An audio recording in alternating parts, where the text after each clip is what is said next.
Kilimanjaro kwetu. Welcome Tanzania. You are watching I Visited Tanzania. Today we're in Atlanta, Georgia. We get to meet Mr. Carlton. Now, Carlton did visit Tanzania, and he did what very few people have ever been able to do. He went and lived with the Maasai, or the Maasai tribe, the Maasai warriors. The Maasai are known for their dress code, the unique robes that they wrap around their body, and they are known to be very fierce warriors. But Carlton did live amongst them, did stay with them. They had so much respect and love for Carlton that they gave him what very few people have ever been able to get from the Maasai. What gifts are those? He showed us and the meanings behind.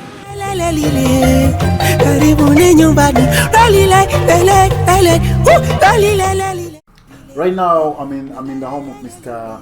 Carlton, right? Yes, sir. Duncan. So he has made a trip across the ocean several times, traveling, going to Africa. He has been to Ghana, he has been to Tanzania, and today we're going to talk about his trip to Tanzania and why he felt so compelled to go back several times. Mm-hmm. You look so African. Oh, you know, hey, you can take us away from Africa, but you can't take the Africa out of us. So. Oh, I love the shirt. Where did you get that from? I actually got this specially made for me in Dar es Salaam. Wow. From the fabric district. I had my sister had a tailor who would make her clothes, and I happened to be there. She took my measurements, went down to the garment district where they make the congas. Yeah, the congas. And she found some fabric. She took my measurements. She made me some shirts.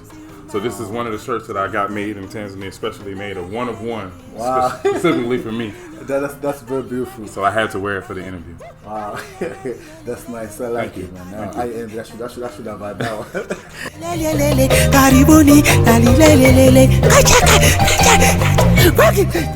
When did you decide that you had to travel to Africa? I would say that traveling to Africa for me has been something that I wanted to do as a little boy. Just being an African in the diaspora, African American in particular, but also African of Jamaican descent.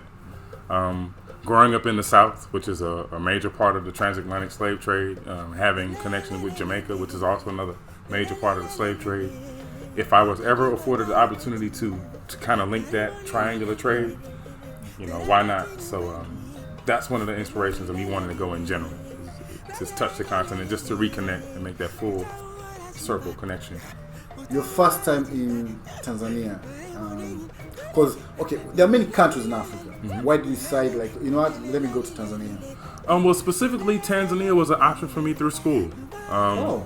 I did a study abroad program at Kennesaw State University, and that afforded me the opportunity to go to Tanzania in particular. Out of the countries in Africa, why Tanzania?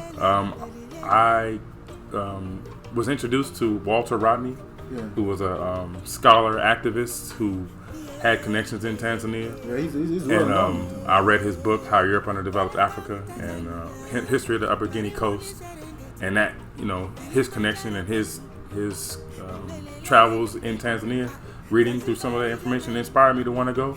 I'm also fond of Mwalimu Julius Nyerere. Yeah. He's somebody who's inspired me.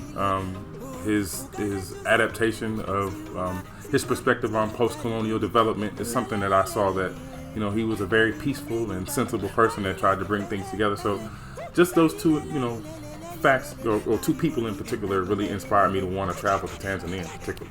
Yeah.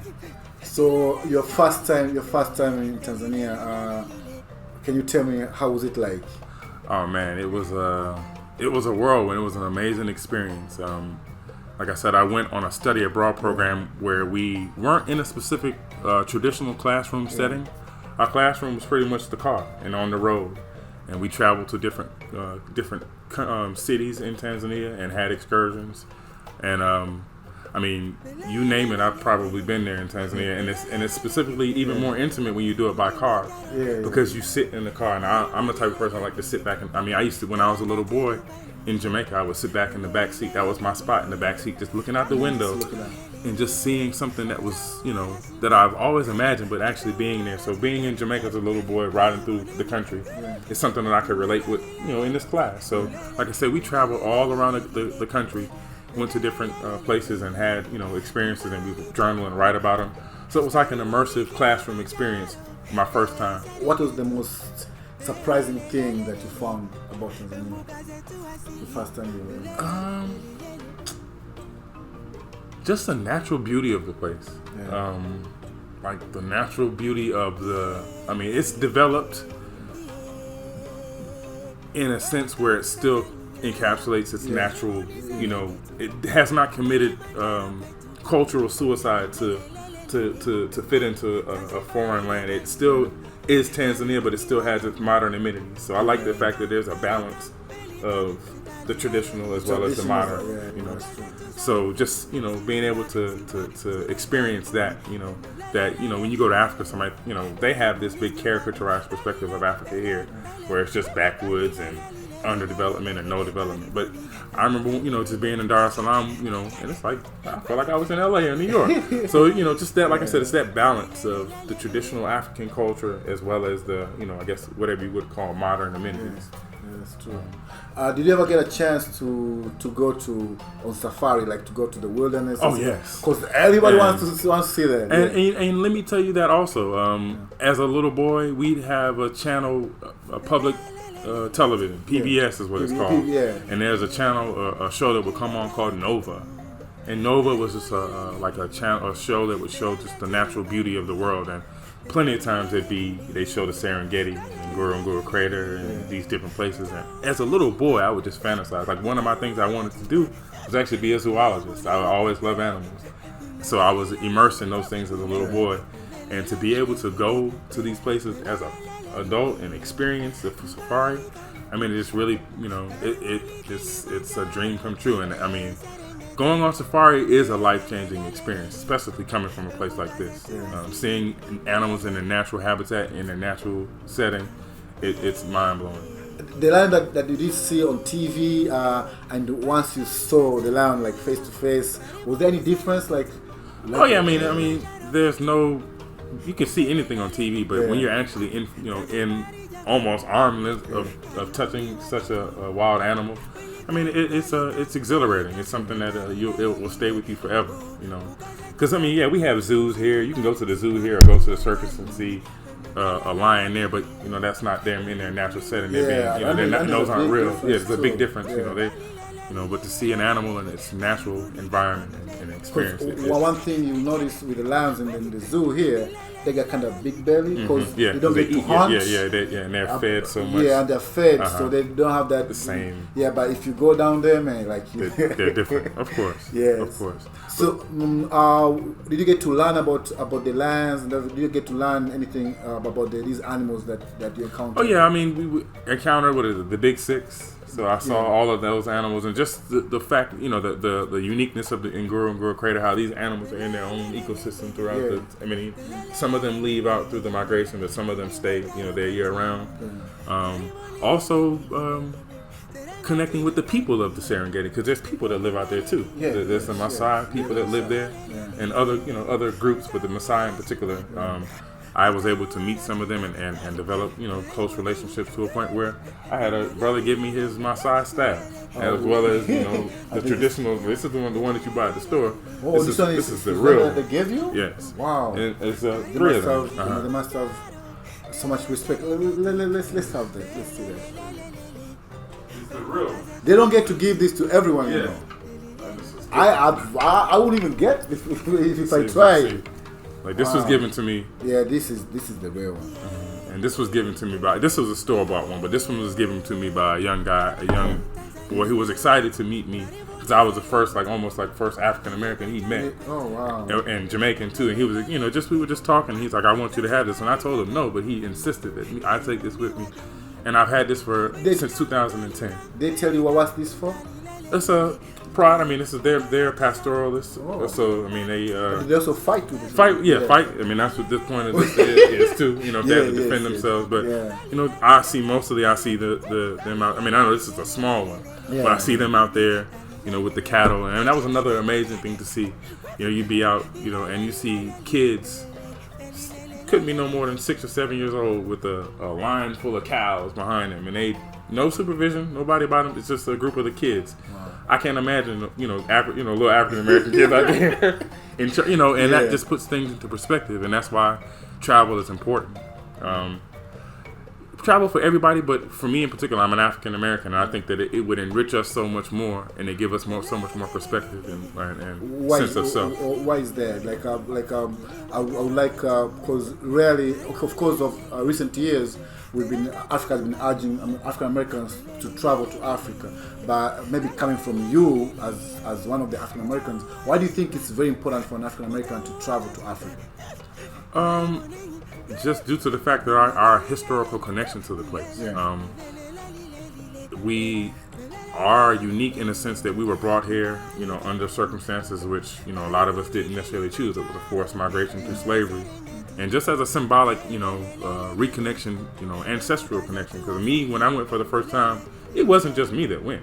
Yeah. All of those people came with me too. Because all of those people are in me. Because those people are the people that I stand on their shoulders. Because those are my ancestors. So when I return they return with me. So I think for African Americans, like for us to have a sense of self and reconnect, and it can be anywhere. It doesn't have to be Tanzania. It can be but if you have the opportunity, a place like Tanzania or Ghana in particular, they are places that are stable. They have a unique connection, and even with our struggle, if you look at the history, I know that Tanzania in particular was a place where African Americans came and grounded with, in the 60s. There was a place that they had meetings, and there were places where there was Pan-African, group movements where there was travel. Even Malcolm X was there. Walter Rodney was there. Stokely Carmichael. Maya Angelou has been. I mean, there's countless others. I'm not sure if James Baldwin has been, but there's countless other leaders who have gone and reconnected with the communities and just had that outside of your American experience, just to give perspective, give you a sense of pride and sense of self. Why were the Maasai so taken by your presence there? I mean, I guess I'm unique in the sense that I have dreadlocks. Oh yeah. It's and Maasai have got their own hair. They have that, and like I said, it's just I'm just as I'm just as excited to meet things just as much as... To be honest, you kind of look like Maasai. I could be too. And actually, I could no be offense, too. I actually... You can easily blend in there and there's no offense taken by that. I actually appreciate the fact that I have African features because I embrace them, and that's the reason why I wear the hair the way I wear my hair, because I could easily cut my hair and conform. And I'm not saying that people cut their hair are correctly or directly conforming to colonialism, but a big part of colonialism is not even necessarily colonialism of things, but also of the body. Yeah. And to be able to express yourself culturally through your hair, and still be able to articulate and still able to give perspective, that's something that I think that they resonated with. And I resonated with them because, I mean, look at them. They go into the cities. You see on my side, they don't. I'm not saying that you commit cultural suicide, but they still embrace their cultural self. And then that's one of the things that also fascinates people is that even after years of colonialism in Africa, the Maasai have been intact. Their culture has not been changed. Their way of life has not been changed. So maybe they have to adapt to a degree because I mean you see them in the cities and doing security and doing other because we do live in a world that is changing. Yeah. But the fact that, like I said, there's that balance. You can still have a balance and not necessarily, because I think that the uniqueness of people coming here, immigrants that come here to the United States, people who come from different countries, they only assimilate to a degree. They're gonna still fundamentally be Tanzanian, but they add on certain cultural norms to be able to survive in this community, but they don't completely abandon their Tanzanian or Kenyan or Nigerian or Ghanaian self. I wouldn't want, who would want, why would you, and some people do. Some people come here and they don't want to have anything to do culturally with their place. And for me, as an African and an African American, I want to try to have that balance. I have that balance, because just as much as I can put this on, I can put on a suit and tie too and go, but we got to have that balance, and that's that. One thing I learned from W.E.B. Du Bois is a sense of double consciousness and being able to understand that you come from both and you have to be able to navigate in both worlds. So, that's important. When you go to Serengeti, like you meet all the animals, which animal did it fascinate you the most? Which animal did you love the most? it's kind of crazy. Let's see. I'm fascinated by the hippos. Really? Yeah, those are some interesting animals, man. Those are some wild animals because I mean they're so big, and they're kind of like the gorilla. They're herbivores. They don't eat meat. They don't eat meat. They but they can be aggressive too. If you mess with them, they can be quite aggressive. Yeah. So just seeing them in their natural environment in that pit, and even seeing some of them out of the water to see how they interact, that was actually something that was fascinating for me. I'd also have to say a lot of the birds. There's so many different birds. Oh, you went I've been bird watching in Iringa. Wow. I went bird watching in Iringa with some ornithologists. Like, so it wasn't out there just with some real people who do this for a living. And that was another perspective. You know, one thing I like about Tanzania is when you think of Africa, you're gonna get it all. Yeah. From a snow-capped, Mount Kilimanjaro to a white sandy beach in Zanzibar, you'll get the whole. From the Serengeti, you get a lot of different cultural climates where I can be in a bathing suit one day and have to be in a jacket next day. And even so just like having that drastic uniqueness of that place where you can be in so many different habitats and seeing so many different animals. So like I would remember being in Iringa and being on that walk through the I forget what specific. I think I might know the name of it, the area that we were in. But being able to see the birds, so many different diversity of birds, it was amazing. And even on the Serengeti, there's so many birds on the Serengeti. I remember one in particular, there's a lilac-breasted roller. Such a beautiful bird. Lilac-breasted roller. Oh wow! And then there's another one that's like a blue. It's an angry-looking bird. He's always out there. He's got the blue stripe. You know him. I can't. What's his name? I can't think of his name. But the birds fascinated me too. Wow. Okay. I'm fascinated by all the animals. So, from Serengeti, you didn't get to climb Kilimanjaro. I didn't climb Kilimanjaro, but I did get to see it from afar. That's something I would want to do eventually. You have to train for that. You have to be in shape. Not really though. Not necessarily. No, not necessarily. Like the only thing they say is that to get to climb Mount Kilimanjaro is to have a very strong will. Yeah, because it could be physical. No, I don't know. It's strange. I don't know how to explain it, but you could be very physically fit, like you could be very strong, very athletic, and still not make the time. You could be this fat, whatever, you don't work out. And I've seen 70-year-olds get the top. I've seen 20-year-olds not making the top. It's strange. It's just crazy. But then when I asked the guy, they tell what, just have a strong will, and you get the top. Yeah, and I think that I think a lot of things in life are about what you have in your will, and I think that a lot of people, even when it comes to traveling, a lot of people don't have the will to travel, so they kind of stay in their comfort zone because it kind of can be uncomfortable to be in a new setting. Because I can tell you honestly, when I went to Ghana first, and the following summer I went to Tanzania, so I kind of had some idea, but I didn't know what to expect. So like just that nervousness of being in a new environment. Some people don't like that, but it's a good thing and it's all about your will too. You went to Zanzibar and you came with some spices. Yes, I did go to Zanzibar. Zanzibar is known as Spice Island. Island. Yes. So, what spices are those? Okay, let's see. I have cardamom. That's one thing. And that's another thing. Let me tell you about Tanzania in particular. If you like to eat, and you like to eat flavor-filled food, this is the place to be because there's so many diverging cultures there. You got the indigenous cultures of Tanzania. You have the Swahili culture. You have the people coming from Oman and from Saudi Arabia and from Yemen, and all of these different flavors coming together. I mean, some of the most flavorful food you could ever imagine. Like this cardamom here. I love eating the rice with cardamom. Oh it just gives a certain taste to it in me. I taste this, I think of Tanzania. I smell this, I think of Tanzania. And I had to get the ginger powder, that's for the tangawizi, and for other things, cooking too. But I mean, you can't go wrong with ginger powder, and of course, if you're in Tanzania, you gotta get the cloves. I mean, this is I've had these things. I've had these things for I got these the last time I was in Tanzania, so I've had them for at least a couple years. It smells like Zanzibar right now. And it still smells like Zanzibar. So smart, so strong. This is beautiful. Yeah, so I had to, when I get homesick about being in Tanzania, I open up this jar and smell, and I'm there. Wow, this is beautiful. When do you start loving, or when do you fall in love with the spices?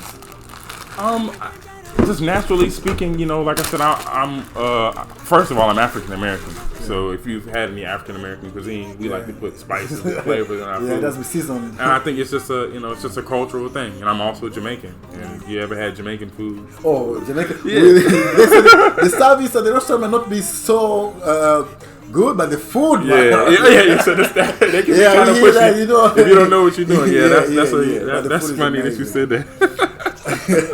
So I've been reading reviews online. They're like, oh, they can be kind of pushy. Yeah, but if you wait, if you have the patience, yeah, if you're patient with them and just smile, they have the best. Yeah, of course. Yeah. For a young African American or for young American that would like to travel to Tanzania, what are some of the best money saving tips that you sort of gathered up? Support local businesses. Yeah. Don't be afraid to go to a local chalet or support something that's local, because that's how you get a unique, true experience of a place. Like me, I don't want to be, you know, in no disrespect, I don't want to go to Tanzania and stay at the Marriott, you know, or stay at the, you know, and you can go, patronize these places. But I personally, the way I travel, I want to, give money back to the community and ground with the people that actually, and you can balance. Yeah, you can balance and also put it into perspective. You know, your money is going to travel a little bit longer there. So in terms of being where you put it, you don't have to. You can live off of a certain expenditure a day. There's Airbnb. You got cell phones, so you can have a balance. You can have a balanced experience. Because we do have Airbnb in Tanzania. Airbnb in Tanzania, and I didn't experience it, but I'm quite sure. Yeah, we do have. It's nice there. We do have Uber as well. Yeah, Uber, Airbnb. Even if you want to take the local the dollar. The bus. It's dollar, right? Yeah, take the dollar. Yeah. You know, there's so many different ways you can get around, and then it's eat local food. Yeah. Eat the local food. Don't be afraid. You know. Which food did you find? Here you go with this. I mean, we were on the road for a while, so I can tell you right now, chips mayai. Chips mayai with some chicken. Yeah. That's one of my favorite. I like samosas. Yeah. I like ugali and some chama. I like some mbuzi. I like pilau. Yeah. Just your basic Tanzanian foods. There's nothing really that I had there that I didn't agree with. It was all good. I mean, the chicken was good. The goat meat was good. I even had some kitimoto. And I don't even eat it like that. I even ate some kitimoto. Wow. Okay. Oh yeah. You got a good service. Also, what part is the most memorable? Like, you know what? Till I'm old, this part of my experience in Tanzania is gonna be my most memorable moment. I'd have to say my time spent in Morogoro.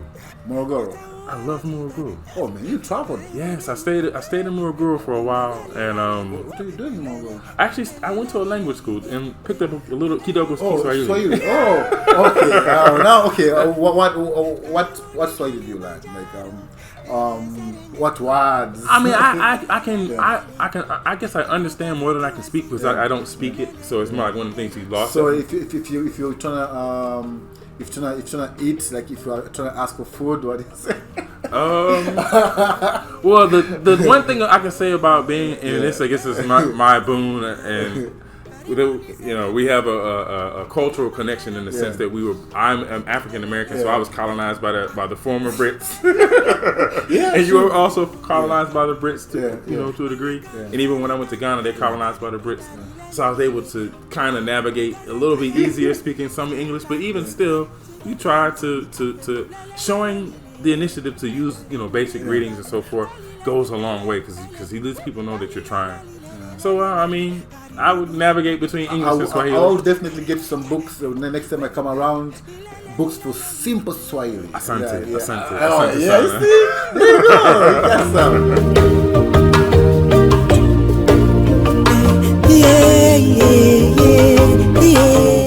Basically, I would like you to look at the camera. I'm going to move out, and then you talk to Americans and just tell them your experience and why you feel like they should they should come over to Okay, Tanzania. no problem.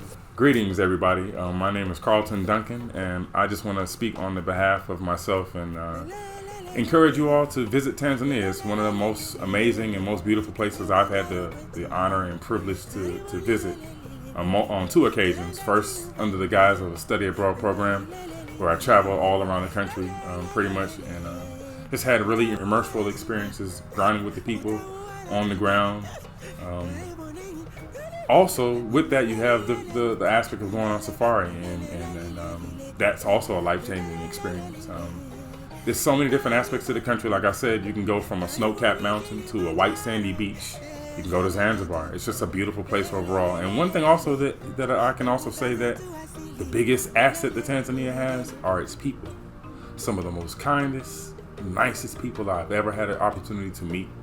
They will give you the shirt off their back. They'll open your homes to you. They'll give you the real experience. And even if when you're trying and they know you can't speak Swahili and you try, it goes a long way. A lot of them are happy to meet us, and they're really happy to see us come home, specifically African Americans and anybody in general, but African Americans in particular.